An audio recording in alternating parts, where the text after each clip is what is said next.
If you could talk to your dad right now, Heaven's Gates right now, you get a 1-day pass, talk to him. What would y'all talk about? Man. Oh no, that's tough.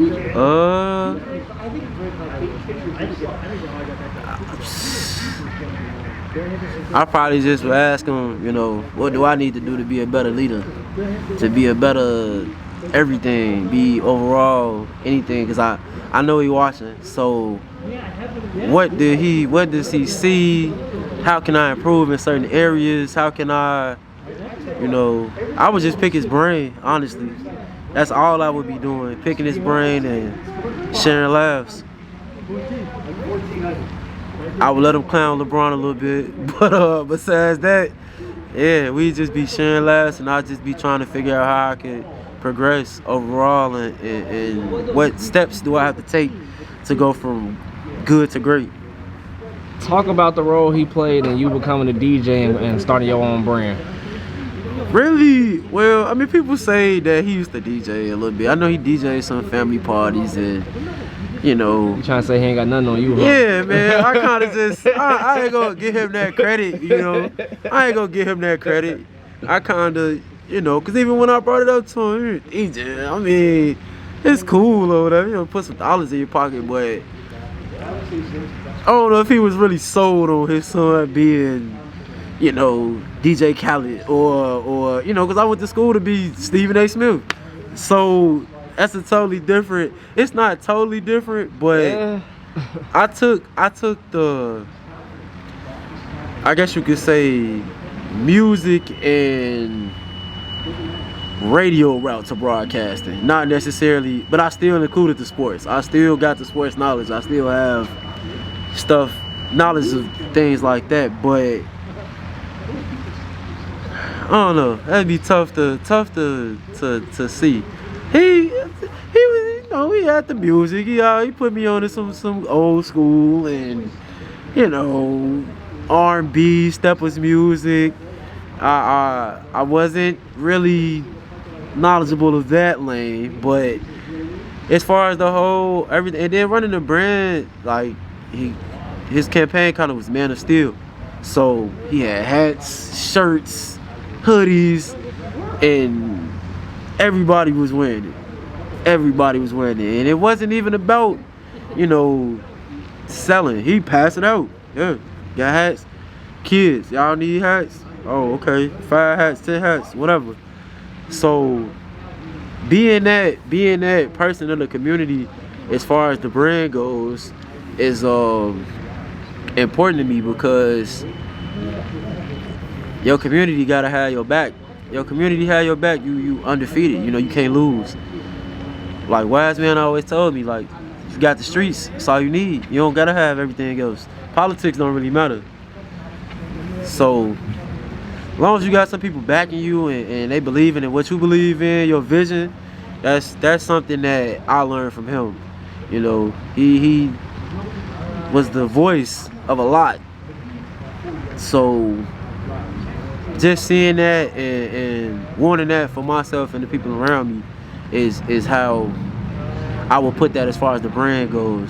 I take the Takeover SZN seriously, and people see that. When they see you take your stuff seriously, it means a little bit more to them.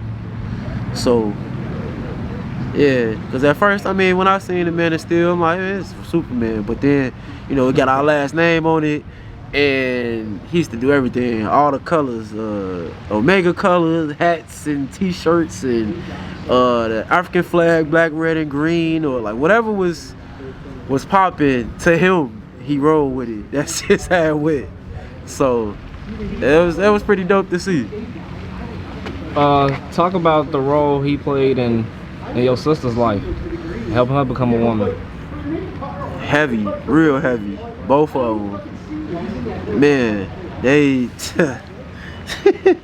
man, when they needed to get away from mommy, or, you know, wanted that male, you know, love and stuff like that. Because my dad, he'd just be like, look, I'm not trying to hear all that. I'm not trying to, y'all done got into fights and stuff like that, because they didn't live with him either. They lived with their mom, but like I said, they go to his house whenever they want it, or you know, he's doing something, vacation or whatever. So he like I said, he definitely was hard on them, just making sure that they was focused and locked in on things that they wanted. And yeah, I think my sister just kind of always just like super tight, just was super tight, like you couldn't break them apart. Man, it's tough on all of us. We all got our different views and our different, you know, ways that we connected with him, but them two them two, man, I'm telling you, it's just like, I don't know, it's hard to explain.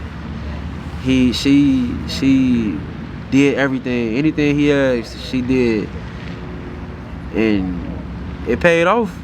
It really paid off. And I know, you know, he looked down on her every day like, hey, you made it, you did it. Simple as that. To discuss when y'all bumped heads. It was like when I had the car and stuff like that, when I took him home from the hospital and I had the car, it was just, we just, I don't know, it was, like I said, I felt like I didn't do anything wrong, or because I was at like a fashion show or something like that, and he had texted me earlier in the day. He was like, okay, well, you know, bring the car back today just before it's late. And you know, me, or to not even just me, but to a young adult or something like that, you like, okay, I'll bring it back, you know. But he was asking me, it was only like 8 o'clock. It was like 8 o'clock, 8:30. And he was like texting me, getting on me, bring my car back now. You know, I'm just like, dang, like I ain't even, you know, it's but to me, you know, I'm sitting there like, well, 8 o'clock, 8:30, that's not late. You know, I don't think that's late. But to an adult, to an older person, you know, they going to bed 9 o'clock, 10 o'clock. So all possessions, all items, you know, no calls made at a certain time or whatever. But I was just like, you know, that's cool. But when he texted me that second time, it was yelling in the text messages. Then he called me and he had that real deep mob boss voice. Bring my car back now. I'm not gonna say it again. And I was just like, oh, okay, all right. I got checked, you know, like I got checked. What am I gonna say, you know? I can't say no, you know, it's my pops. Right. So, I got checked. My pride was hurt, and that's really what it was. My pride was hurt, and I was embarrassed. Like, granted, didn't nobody know I was on the phone. Like, I was just on the phone.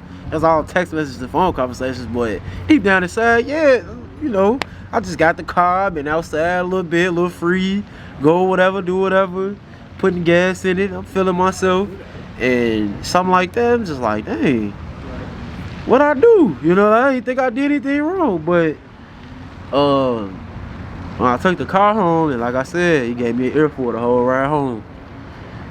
And after that, like I ain't really want to talk to him. That's what it was. I just didn't want to talk to him. He hurt my feelings, and I feel some type of way, of course. So you're not gonna talk to nobody that make you feel some type of way. So like parent or not, no matter really who it is. But and that was the thing. He wasn't. I think he might have texted me the day after, saying, you know, justifying as to why he did what he did or speaking on that. But I wasn't trying to hear it. Like I wasn't trying to hear it. I was stuck in my ways, like I said. Then really, he may have spoke to my mom if I remember correctly. I'm not sure, but I was just like, bag it, bro. I'm cool on it. I'm not trying to. Once again, I felt like I was, you know, harmless in whatever I did. So, we just didn't talk. It just didn't talk. We went from like cause even at school he'd check in, and he'd get on me about not checking in. It shouldn't have to be me always checking in. You know, you call your dad, you know, you call everybody else, stuff like that. You know, I checked in, I got checked about that multiple times. You know, I'm sending you money while you in school, and you know, putting money in your account. You can't call to check in, make sure you know how things going at home. So I've already had that going on in my 4 or 5 years of college. So that kind of was programmed into me to do already. So it's weird when you go from talking to somebody all the time and you just don't talk to them, especially a parent. So it's just, we was just at odds, and I didn't feel like nobody knew about it. Nobody knew about it from what I thought. So we just was at odds, and I didn't care to change, didn't care to patch things up. I mean, eventually, yeah, you know, I didn't feel like I had a short amount of time, clearly, but yeah, it's just, I don't know. And I'm not big into astrology. I don't know if it's astrology stuff, but you know, a Cancer and a Virgo, you know, whatever. But we just both are people that when we write, we write. Period. Like, there's no, you're not telling us, unless you're gonna sit here and lay down the facts that we wrong, we right. So that's just how, and I think I might have got that from him. So it's just how it is. Like, be stubborn, and that's just how that's gonna go. Fight that. You know what I'm saying? So it was just us not budging on either end. And not even that, but he probably just didn't have the energy to be trying to teach. You know what I'm saying? Like, get this, understand this, and if you don't understand this, this will come with it. Boom. And me being young, I'm just like, okay, whatever. But I mean, I'm just, like I said, I was just glad I got the chance to speak my piece and say what I could say. And he seemed proud. So, is your biggest regret beefing with him for so long towards the end of his life?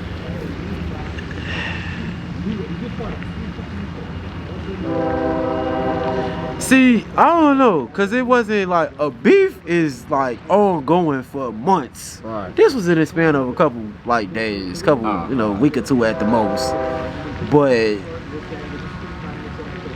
yes, I do feel some regret for not just being what we normally were at the end, type like that. So that's something I feel, and I kinda, you know, was even, I ain't gonna say I was blaming myself. I'm not gonna say that. I wasn't blaming myself or anything like that. But I was like highly disappointed that I was a stressor in his life when I didn't need to be. So that definitely weighed down on me. I'm a little better now, but initially the first year or so, or even the first couple months, was like hard, super hard. I was in a dark space, for real.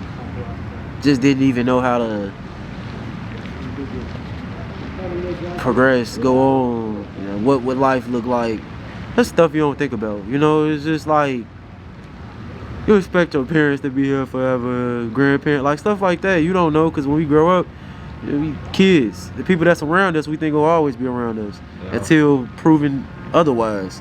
So, especially like somebody like my dad, who I looked up to like a Superman, couldn't do no wrong, tip top. Any, you know, even when he was going through his health stuff, got his leg amputated or whatever, couldn't tell him nothing, was still doing, was still going, was still showing up, whatever. So I see that and was like, man, that's a beast right there. You know, that's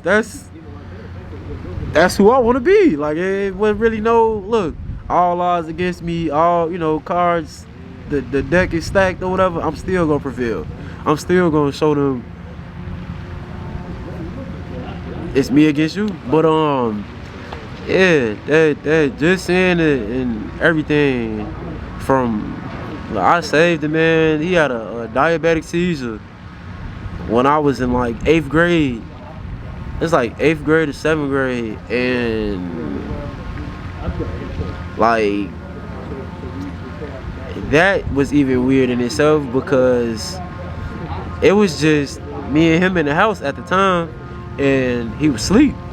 It's like I knew that in this day we had to go pick up my sister from the airport or something like that. I just knew we had to be up early.